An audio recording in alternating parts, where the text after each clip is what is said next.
Autism series 5. Series 5ல autism குழந்தைங்க என்னெல்லாம் சாப்பிடலாம், என்னெல்லாம் சாப்பிடக்கூடாதுங்கிறத பார்க்க போகிறோம். டயட் வந்து நான் சொல்கிற டயட் இதை ஃபாலோ பண்ணீங்க அப்படின்னாலே 50% ஆஃப் த ஹைப்பர் ஆக்டிவிட்டி, பேசாமல் இருக்கிறது, இதெல்லாமே கண்டிப்பாக இம்ப்ரூவ்மெண்ட் ஆகும். ஏன்னா நான் சொல்கிற போகிற டயட் வந்து பார்த்தீங்கன்னா கட்டை வந்து க்ளீன் பண்ண போகுது. கட் அப்படிங்கிறது குடல். நம்ம என்ன சாப்பிட்றோமோ அந்த குடல் வந்து என்ன நல்லது சாப்பிட்டா நல்லதாக இருக்கும், கெட்டதை சாப்பிட்டா கெட்டதாக இருக்கும். ஸோ நம்ம கட்டு தாங்கிறது செகண்ட் பிரெயின், ரெண்டாவது மூளை. ஸோ ரெண்டாவது மூளையை ஒன்று நல்லா வச்சிருந்தா நம்ம நிஜமான மூளை, முதல் மூளை நன்றா ஆரோக்கியமா வேலை செய்யும். அது எப்படி டாக்டர் அப்படின்னு கேட்டிங்கன்னா, இது டீட்டெயிலான வீடியோ ஏற்கனவே பேசியிருக்கேன், டிஸ்கிரிப்ஷனில் தரேன். நான் அதில் ஜிஸ்ட் மட்டும் சொல்கிறேன். கட்டுக்கும் பிரெயினுக்கும் ஒரு லிங்க் இருக்கு. கட்டு வந்து என்ட்ரிக் நர்வஸ் சிஸ்டம் சொல்லுவாங்க, பிரெயின் வந்து சென்ட்ரல் நர்வஸ் சிஸ்டம் சொல்லுவாங்க. இது ரெண்டும் கனெக்ஷன் இருக்கு. வேகஸ் நர்வ் அப்படிங்கிற நர்வ் மூலியமா கனெக்ஷன் இருக்கு. நம்ம என்ன ஒரு எக்ஸாம் கிளம்புறோம், இல்லை இன்டர்வியூ கிளம்புறோம், பதட்டமா இருக்கும் அப்படின்னா நமக்கு வந்து யூஸ்வலா ஒரு முறை போற மோஷன், 2 முறை போற மோஷன் வந்து அடிக்கடி போய்கிட்டே இருக்கும், ஒரு ஆங்ஸைட்டினால. கான்ஸ்டிபேஷன் இருக்கு ஒருத்தருக்கு, அன்னைக்கு ஒரு நாள் மோஷன் போல அப்படின்னா ஒரு சிந்தனை வந்து அதுலயே இருக்கும், எப்படா வந்து மோஷன் போயிட்டு அப்பதான் அவருக்கு மூளையை வேலை செய்யும். இப்ப புரிஞ்சிருக்கும் உங்களுக்கு கட்டு ஹெல்த் வந்து எவ்வளவு முக்கியம்னு சொல்லிட்டு. கட்ல வந்து செரட்டோனின் அப்படின்னு ஒரு ஹார்மோன் வந்து சுரக்கும், கெமிக்கல் மெசஞ்சர் அப்படின்னு சொல்லுவாங்க. அந்த கெமிக்கல் மெசஞ்சர் வந்து கரெக்டா சுரந்தா மட்டுமே உங்களுக்கு நார்மலாவே மூட் டிஸார்டர் இல்லாம இருக்கும், தூக்கம் வந்து ப்ராப்பரா இருக்கும், மெமரி நல்லா இருக்கும், லேர்னிங் நல்லா இருக்கும். ஸோ மெமரி லேர்னிங் வந்துருச்சா, ஆட்டிசம் குழந்தைங்களுக்கு வந்து இது ரெண்டும் தான் சிக்கலா இருக்கும். ஸோ இந்த கட் பிரெயின் டிஸ்பயாசிஸ் சொல்லுவாங்க. கட்டுக்கும் பிரெயினுக்கும் இருக்கிற கனெக்ஷனை வந்து மேம்படுத்துறதுக்கு கட்டை வந்து ப்ராப்பரா வச்சுக்கணும். என்னெல்லாம் சாப்பிடலாம், முதல்ல எல்லாம் சாப்பிடக்கூடாதுன்னு சொல்லிடுறேன், ஏன்னா அந்த லிஸ்ட் தான் நல்லா பெருசு. இந்த டயட்டுக்கு பேரு casein free gluten free diet, CFGFன்னு சொல்லுவாங்க. கேசின் ஃப்ரீ அப்படின்னா உங்களுக்கு புரிஞ்சிருக்கும், பால், பால் சார்ந்த பொருள் சாப்பிடக்கூடாது. ஐயோ பால் சாப்பிடலாம், கால்சியம் எங்கேருந்து வரும்னு கேட்பீங்க. இப்போ குடிக்கிற பாலில் கால்சியம்லாம் எங்கேயும் கிடையாது.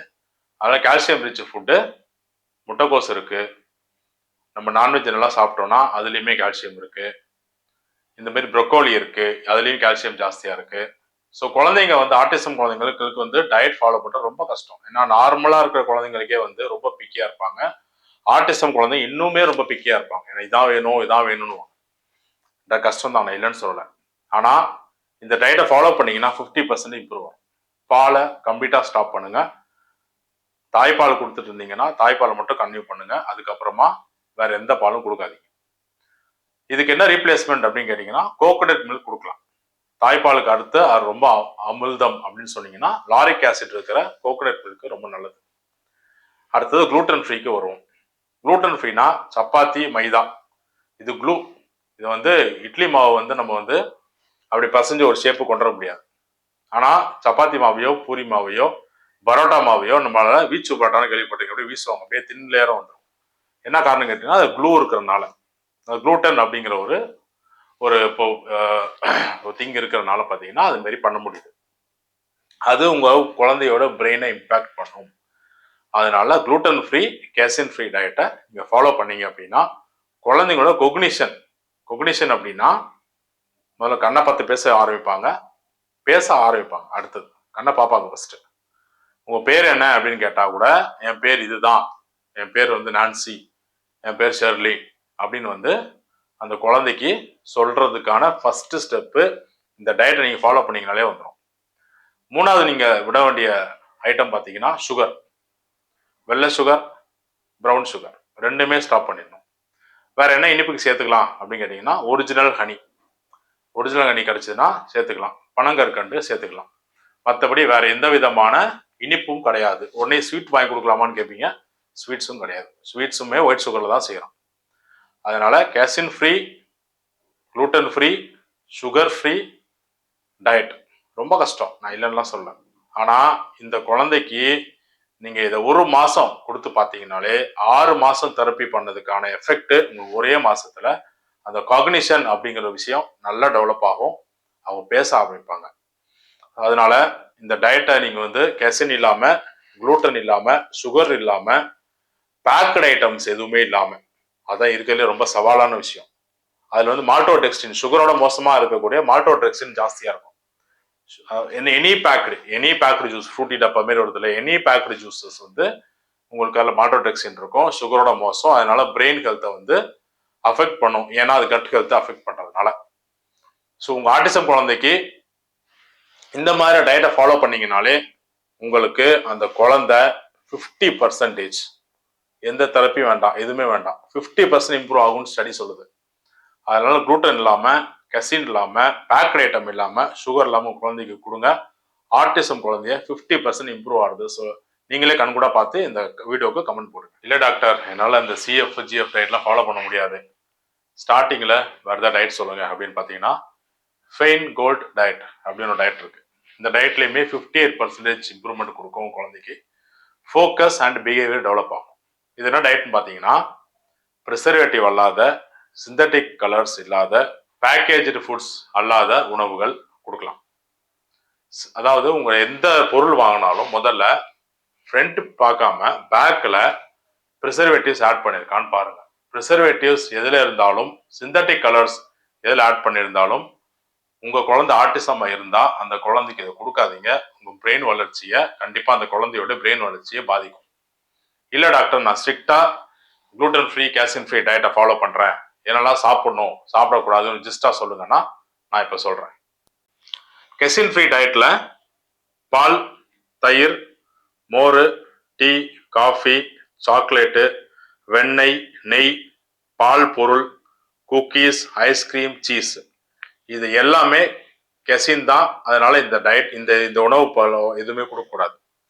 குளூட்டன் ஃப்ரீல பார்த்தீங்கன்னா வீட்டு, மைதா, ரவை, oats, barley, pasta, bread, noodles, pastries, corn, எல்லா பேக்கரி ஐட்டம்ஸும் இதில் வந்துடும். ஏன்னா பேக்கரி ஐட்டம்ஸில் மைதா எல்லாம் பேக்கரி ஐட்டம்ஸ் வரையே வராது.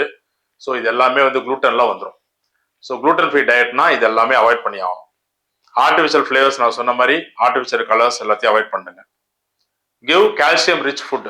கால்சியம் ரிச் ஃபுட் என்னன்னு பார்த்தீங்க அப்படின்னா, cabbage, broccoli, fish, brown rice, சூர மீன், காணாங்கழுத்தி, சால்மன் ஃபிஷ்ஷு, சக்கரவள்ளி கிழங்கு, இதெல்லாமே கொடுத்தீங்க அப்படின்னா கால்சியம் வந்து இம்ப்ரூவ் ஆகும்.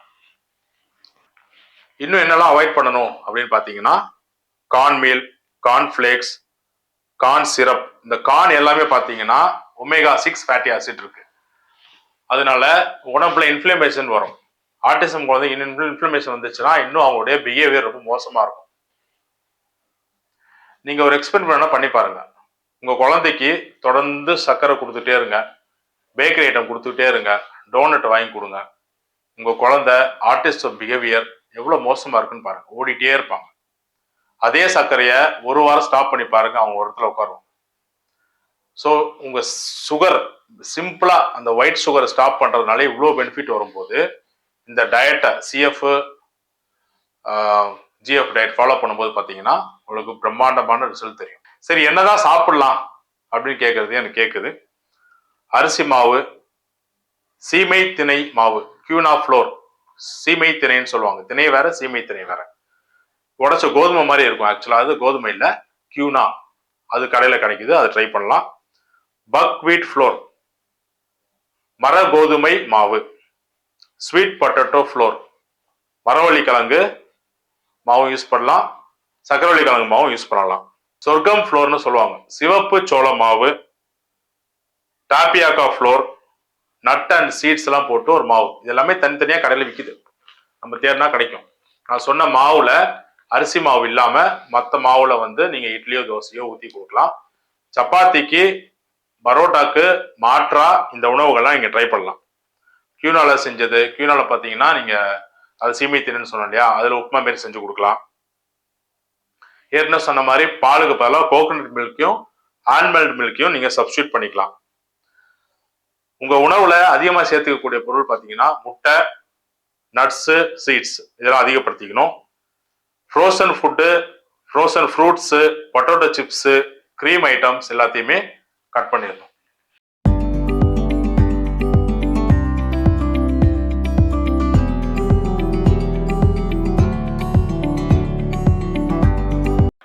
Follow to unfollow to avoid to take.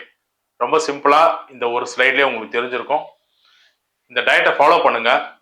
உங்க குழந்தைக்கு ரொம்ப நாள்லாம் இல்லை, ஒரு 30 to 40 days என்ன சேஞ்சஸ் வருதுங்கிறத இந்த கமெண்ட்ல போடுங்க. தேங்க்யூ.